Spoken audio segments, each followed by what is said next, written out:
Ce qu'il faut retenir, c'est que d'abord c'est un travail qui a commencé depuis septembre de cette année.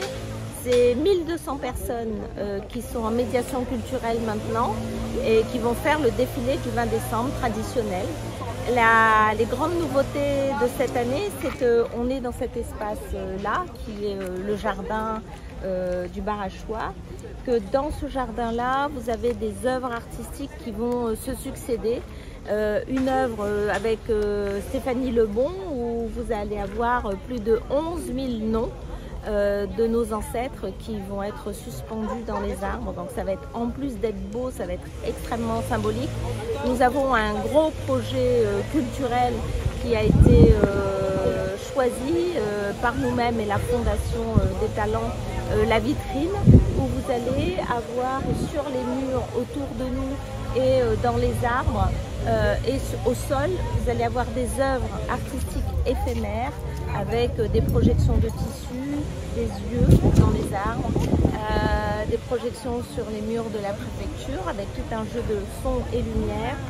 Et puis vous allez avoir du 13 au 20, ici même tous les soirs, un rond Maloya qui est en des rencontres citoyennes de création artistique et de médiation autour du Maloya, donc des ateliers créatifs, et le soir des rendus de ce travail collectif qui va être fait. Et le 20 décembre, donc le 13 décembre, vous allez avoir 27 artistes du Mozambique qui vont arriver et qui eux aussi vont faire de la médiation dans les quartiers. Donc c'est un enrichissement mutuel qu'on va faire entre le Mozambique et nos quartiers.